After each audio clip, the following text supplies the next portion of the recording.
અને ભાઈ આ ટ્રેક્ટર ને લારી પણ અમારે વેચવાની છે. અરે તો ભાઈ છાછનો કેરબો ને બધું ભાઈ લઈ લીધું છે. આ જોવો છો રીંગણા બટેકાનું શાક ને દાળ ભાત ને આ હા ભાઈ ગરમી બહુ છે 45 ડિગ્રી. અને ગાઈઝ એક વાત તમને ઈ કહેવાની હતી કે ભાઈ ઉનાળામાં કયા કયા પાક થાય. તો ભાઈ આપણે તો મસ્ત એવા દર્શન કરી લીધા છે ભંડારીયા દાદાના. તો ગાઈઝ વાગી ગયા છે 7:45. ઓલમોસ્ટ 7:45 જેવું થઈ ગયું છે અને મસ્ત એવો ઉઠી ગયો છું અને ભાઈ બેસી ગયો છું શિરામણ કરવા માટે. ભાઈ ગામડે સવારના નાસ્તાને શિરામણ કહેવાય, તો બેસી ગયો છું મસ્ત શિરામણ કરવા માટે. અને બા ને બધા અહીંયા બેઠા છે. એ જય શ્રી કૃષ્ણ બા. જય શ્રી કૃષ્ણ. મારી કેમ મજામાં? મજા હો. અનિલ બાપા ને ધાબે છે કે? હા અનિલ બાપુ અહીં જો ની બેઠા. તો ભાઈ બા ને મસ્ત લસણ ને એવું ફોલી રહ્યા છે અને આપણે મસ્ત નાસ્તો કરી લઈએ અને પછી મળું તમને. અને ભાઈ બ્લોગ શરૂ કરતા પહેલા બધાને મારા જય દ્વારકાધીશ. તો ગાઈઝ હવે હું આવી ગયો છું અહીંયા મારા જૂના મકાન. અહીંયા પહેલાં અમારે જૂના મકાન હતા અને ભાઈ અમારો ફરજો હતો જ્યાં આપણે ગાય ભેંસ ને એવું બધું રાખીએ ત્યાં. અને ભાઈ આ ટ્રેક્ટર ને લારી પણ અમારે વેચવાની છે. અહીંયા પડી જ નકરી સડે છે એટલે અહીંયા કોઈ જ કામ છે નહીં એનું. ભાઈ જો જે કોઈ આ સાઈડના હોય રાજુલા સાઈડના કે કોઈને લેવાનો વિચાર હોય તો એકવાર કોન્ટેક કરજો ભાઈ. એટલે આપણે એકવાર એમને બતાવી દઈશું. હું તમને બતાવી દઉં એકવાર ટ્રેક્ટરની કન્ડિશન. ભાઈ જોવો છો આવી કંઈક કન્ડિશન છે અને ભાઈ શરૂ કન્ડિશનમાં છે ટ્રેક્ટર, એવું નથી પણ આ બહુ પડ્યું છે ને એટલા માટે આ કન્ડિશન થઈ ગઈ છે. 2-3 વર્ષથી તો એમ જ પડ્યું છે, કોઈ ચલાવ્યું નથી. આ લારીની કન્ડિશન છે જોવો છો તમે. એટલે ભાઈ આ ટ્રેક્ટર પણ આપવાનું છે અને જો ભાઈ કોઈને લેવું હોય કે જૂનું ગોતતા હોય તો જરી કોન્ટેક કરજો, આપણે આપી દઈશું સારા એવા ભાવમાં. આ બધી મંડળી બેઠી છે. તો ભાઈ આજનો પ્લાન એવો છે કે આજે જવાનું છે રાજુલા યાર્ડમાં. ત્યાં જઈને ઘઉં બાજરો ને એવું બધું લાવવાનું છે.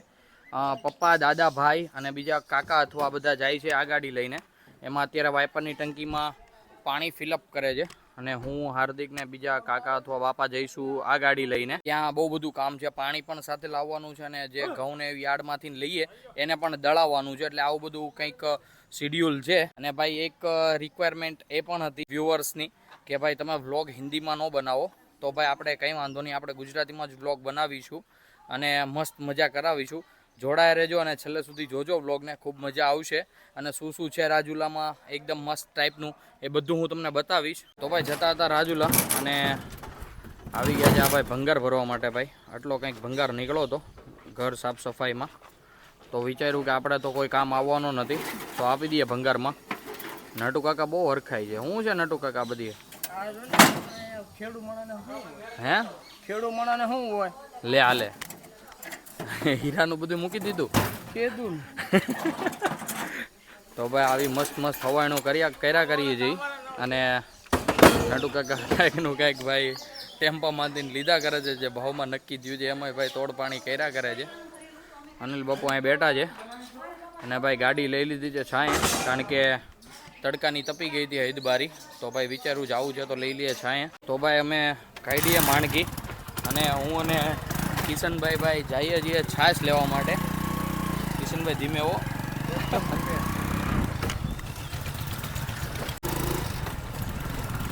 જોવો તમે.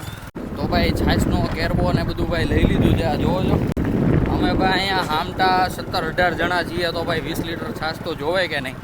તો ભાઈ પછી કિશનભાઈ તો એમ કહે છે એટલી ઓછી પડે, એટલી તો મારે નિશાન ને જોશે. તો કિશનભાઈનું કેવું છે એટલી તો મારે નિશાનને જ જોશે. તો ભાઈ મસ્ત એવી છાશ લઈ લીધી છે અને જઈએ ઘરે. પછી જવું છે ભાઈ રાજુલા.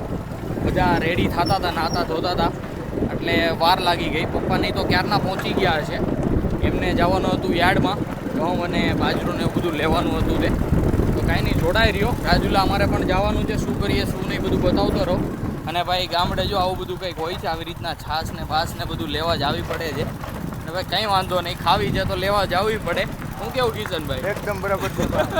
તો ગાઈઝ અમે આવી ગયા છીએ રાજુલા અને ભાઈ ગરમીના લીધે ભાઈ જોવો છો લેવી પડી છે લસ્સી. અને ભાઈ અહીંયા રાજુલાની બહુ ફેમસ લસ્સી મળે છે અહીંયા, મતલબ બહુ ફેમસ છે રાજુલામાં. અને ભાઈ અહીંયા તો અમે 2 દિવસથી આવ્યા છીએ, બરફ ને બધું તો ખાતા જ હોઈએ છીએ, પણ આજે થયું કે લસ્સી ટ્રાય કરીએ. અનિલ બાપુ અને શ્વેતા ને બધા લસ્સી પીવે છે. આ પાછળ જોવો છો કેરબા મૂક્યા છે ભાઈ, ડીકીમાં તો ન સમાણા એટલા માટે. પણ કાંઈ નહીં, મસ્ત એવી લસ્સી પીએ અને અહીંયા જે કાંઈ કામ હોય એ બધું પતાવીએ, પછી મળું પાછો તમને. ગાઈઝ આપણે આવી ગયા છીએ ઘરે રાજુલાથી ભાઈ ઠાકી પાકીને, અને ભાઈ આવી ગયા ડાયરેક્ટ રસોડામાં. આ જોજો અહીંયા રોટલીનું કામકાજ ચાલે છે.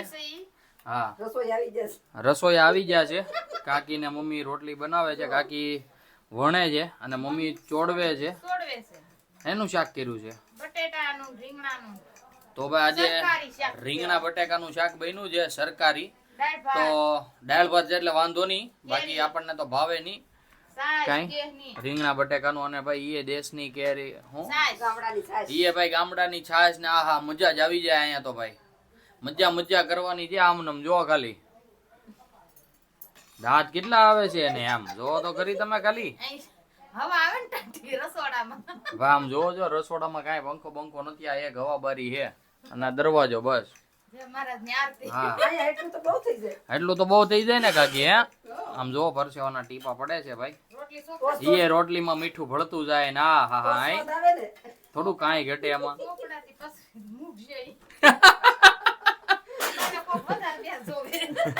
તો એ ભાઈ આવું મૂકવાનું કહે છે મમ્મી, એટલે જો કે આવું કાંઈ નથી ભાઈ, આ તો ખાલી બે ઘડી ગમત હોય. આવો આવો મેહુલભાઈ, કેવી ભૂખ લાગી છે ભાઈ? જોરદાર. હે જોરદાર ને. આવો આવો મોટા બા માળે હાલે, અહીંયા તો બધા ભેગા થવા મેડા. હે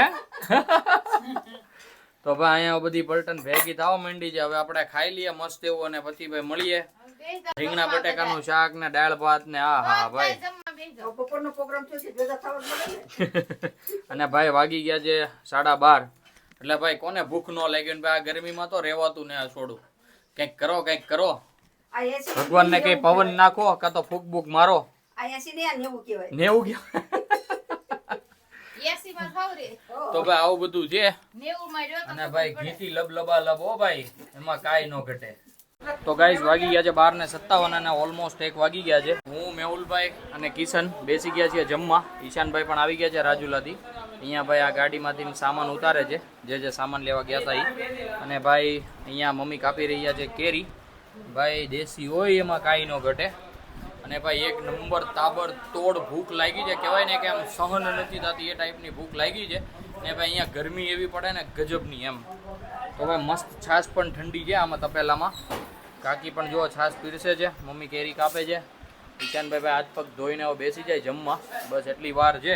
તો ભાઈ મળું પછી મસ્ત જમીને, ત્યાં સુધી જોડાઈ રહ્યો. તો ભાઈ આપણે મસ્ત બેસી ગયા છીએ પંખાન બધું રિપેર કરવા ભાઈ, કારણ કે ભાઈ આખી ઓસરીમાં લગાવવા પડે એમ છે. કારણ કે 28 તારીખે પ્રસંગ છે. હું કેવું કાકા? તો પ્રસંગ છે તો થાશે છે દીકરા. તો ગરમી બહુ છે, 45 ડિગ્રી છે. 45 ડિગ્રી. હું કરીશું કાકા હવે ગરમીને તો કેમ ઊભી રાખવી આપણે? આપણે અહીંયા આગરિયામાં તો કાશ્મીર કેમ લાવવું હે કાકા? નો જ આવે ને. એટલે આવું છે ભાઈ બધું. પંખા રિપેર કર્યા કરીએ. સામે દાદા ને ભરત બાપુ ની બધા ખાટલા રિપેર કર્યા કરે. મેહુલભાઈ કવાડિયું ફેરવા કરે. આવું બધું છે ભાઈ. હાલા કરે બાપા ભક્તિ અમારી ગામડામાં તો આ બધું આવું હોય. આવ હાદું બધું. હું મેહુલભાઈ હું હાલે ભાઈ થઈ તો કાપીને કે એમને ભાઈ દેશી ચૂલા ઉપર આજે ભાઈ રોટલાની જમાવટ કરવાની છે. તો બળતણ તો જોવે જ. મેહુલભાઈ બળતણ ભેગા કરી નાખ્યા છે હેતકના. હવે તો આપણે અટણનો પ્રોગ્રામ તો શું છે ભાઈ? હવે એ તો તમને ખબર હોય કાકા, વડીલને ખબર હોય. અમારા છોકરાઓને તો શું હોય, જે તાળીમાં આવી ખાઈ લેવાનું હોય. નટુ કાકા ભાઈ ભરપૂર મહેનત કરી રહ્યા છે હાલ. અહીંયા હાર્દિકભાઈ ને કિશનભાઈ ને બધા કરે છે. મહેનત વગેરે કાંઈ મળે કાકા? તો ગાઈઝ હું અને કિશન નીકળી ગયા છીએ ભાઈ ભંડારિયા જવા માટે. પાછળ હાર્દિક અને ભૈલું પણ આવે છે. એટલે ભાઈ આજે હતો શનિવાર અને ભાઈ મસ્ત એવા હનુમાન દાદાનો દિવસ છે. ને અમારે ભાઈ અહીંયા ગામથી નજીક છે ભંડારિયા, જ્યાં હનુમાન દાદાનું મંદિર છે. અને ભાઈ અમારા એરિયામાં ખૂબ જ પ્રખ્યાત છે. અને ગાઈઝ વાગી ગયા હતા પણ 6:44. ઓલમોસ્ટ 6:45 જેવું થઈ ગયું હતું. અને ભાઈ મસ્ત એવું ઠંડુ વાતાવરણ પણ થઈ ગયું છે. કહેવાય ને કે મજા આવે એ ટાઈપનું વાતાવરણ થઈ ગયું છે. એટલે વિચાર્યું કે ભાઈ જઈ આવીએ અને મસ્ત એવા દાદાના દર્શન કરીએ અને તમને પણ કરાવું. જોડાય રહેજો બ્લોગમાં. ભાઈ ગામડે તો કેવું હોય ભાઈ બપોરે બહુ જ તડકો હોય એટલે આવા જ સ્થાને નીકળવું પડે. અને ભાઈ આજે તો ટુ વ્હીલ લઈને જઈએ, કારણ કે ભાઈ કહેવાય ને આ કુદરતી હવા પણ લેવી જરૂરી છે. તો અમે નીકળી ગયા છીએ ભંડારિયા જવા માટે.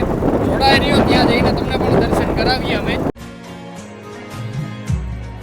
ગાઈઝ એક વાત તમને એ કહેવાની હતી કે ભાઈ ઉનાળામાં કયા કયા પાક થાય, ખેતીવાડીઓ અને ખેડૂતો ઉનાળામાં શું શું વાવે. તો ગાઈઝ આ તમને દેખાતા છે ઢેફા. તો ભાઈ ઉનાળામાં થાય ઢેફાનું વાવેતર, જે ઉપજાઉ હોય, ખૂબ જ ગુણકારક હોય અને ભાઈ ખૂબ એટલે ખૂબ પૈસો મળે ઢેફામાંથી. હું કેવું કિશનભાઈ? એકદમ સાચું. તો ભાઈ કિશનભાઈ મસ્ત એવી ગાડી હાકે છે અને આપણે પાછળ બેઠા બેઠા મસ્ત એન્જોય કરીએ છીએ, પવન ખાઈએ છીએ. થોડી ઘણી લૂ છે પણ કહેવાય ને એટલી બધી નથી જે બપોરે પડે એટલી, પણ આમ ચાલી જાય એવી છે. હું કેવું કિશનભાઈ? એકદમ સહી છે ને? તો ભાઈ આવી મસ્ત મજા કરતા જઈએ છીએ.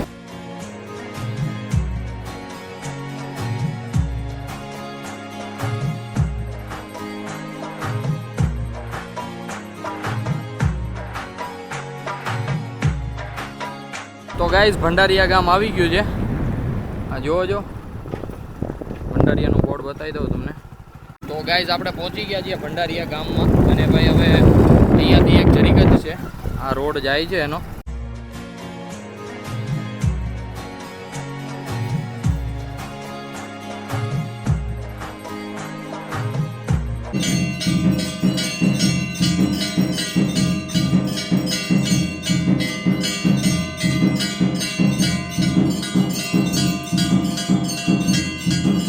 તો ભાઈ આપણે તો મસ્ત એવા દર્શન કરી લીધા છે ભંડારીયા દાદાના. તમને પણ કરાવ્યા ભાઈ.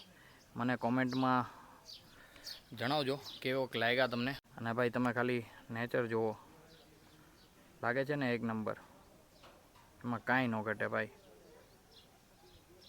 તો ભાઈ આવું કંઈક છે મંદિર અને મસ્ત એવા દર્શન કર્યા. હવે આપણે અહીંયાથી પાછા ઘરે જઈશું અને ઘરે જઈને શું કરીએ શું નહીં બધું બતાવું. તો ગાઈઝ વાગી ગયા છે 8:19, ઓલમોસ્ટ 8:15 જેવું થઈ ગયું છે અને બધા બેસી ગયા છે જમવા માટે. જોવો જો આવી રીતના કંઈક મસ્ત પંગત પાડીને બેસે છે. આ ભરત બાપા મજા લઈ જાય ફૂલ ચોળી બોળીને, જોવો જો. એટલે ભાઈ આવી રીતના કંઈક જમવા બેસીએ છીએ. કાકીને માવું ને બધા અહીંયા પીરસે છે. આજે છે જમવામાં સેવ તુરિયાનું શાક, આથણું, ભાત વઘારેલા અને રોટલો. એટલે ભાઈ ખૂબ મજા આવી જવાની છે. ચોળી બોળીને એકદમ મસ્ત ખાઈ લઈએ. તો ગાઈઝ આજનો દિવસ એકદમ મસ્ત ગયો છે અને ભાઈ મસ્ત મજા કરી, તમને પણ કરાવી. તો હવે મારા વ્લોગમાં તમને મજા આવી હોય તો ચેનલને લાઈક કરી દેજો, શેર કરી દેજો, સાથે સાથે સબસ્ક્રાઈબ કરવાનું તો ભૂલતા જ નહીં. અને ભાઈ આજનો વ્લોગ આપણે અહીંયા જ એન્ડ આપીએ અને મળીએ આવતા નેક્સ્ટ વ્લોગમાં. તો ત્યાં સુધી મારા બધાને જય દ્વારકાધીશ અને જય શ્રી રામ.